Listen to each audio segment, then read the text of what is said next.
Do you have one of those rooms that when you're in the room, something just feels off and it doesn't feel right? Did you know you could just fix it?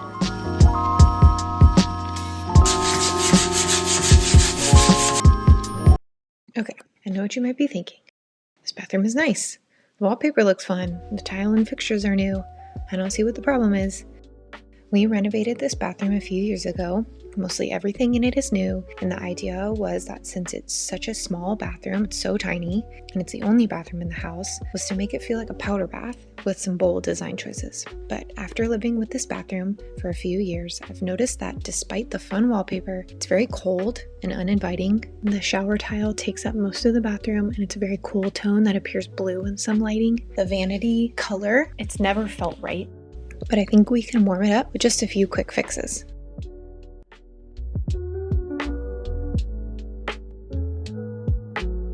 You'll see throughout this video how small this bathroom is, so this vanity needed to be small itself, but there's not very much counter space. I have a few ideas about what would work better in this space, but for now, I don't have it in my budget. I'm really wanting to do this for low cost. The plan is to warm up this bathroom.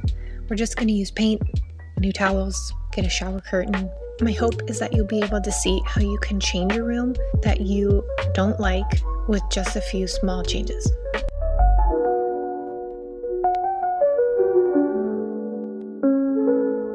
I put in handles that I didn't like when this vanity was first put in, and I haven't patched that hole because I didn't want to mess with the color of the vanity.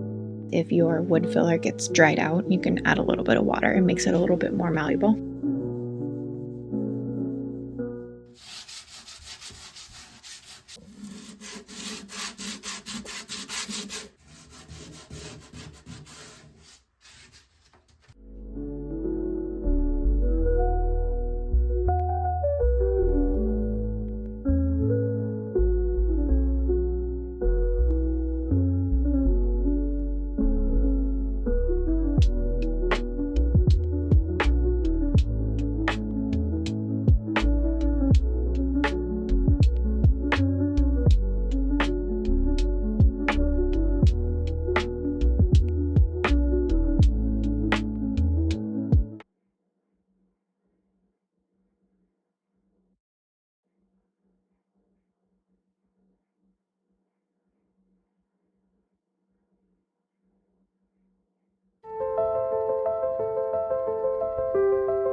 It always amazes me the power of paint. All I'm doing here, like watching this second coat go on was so satisfying. Instead of pulling from the dominant green and black colors that are in the wallpaper, I chose to match a warmer pink from the flowers, and I think it's looking really good.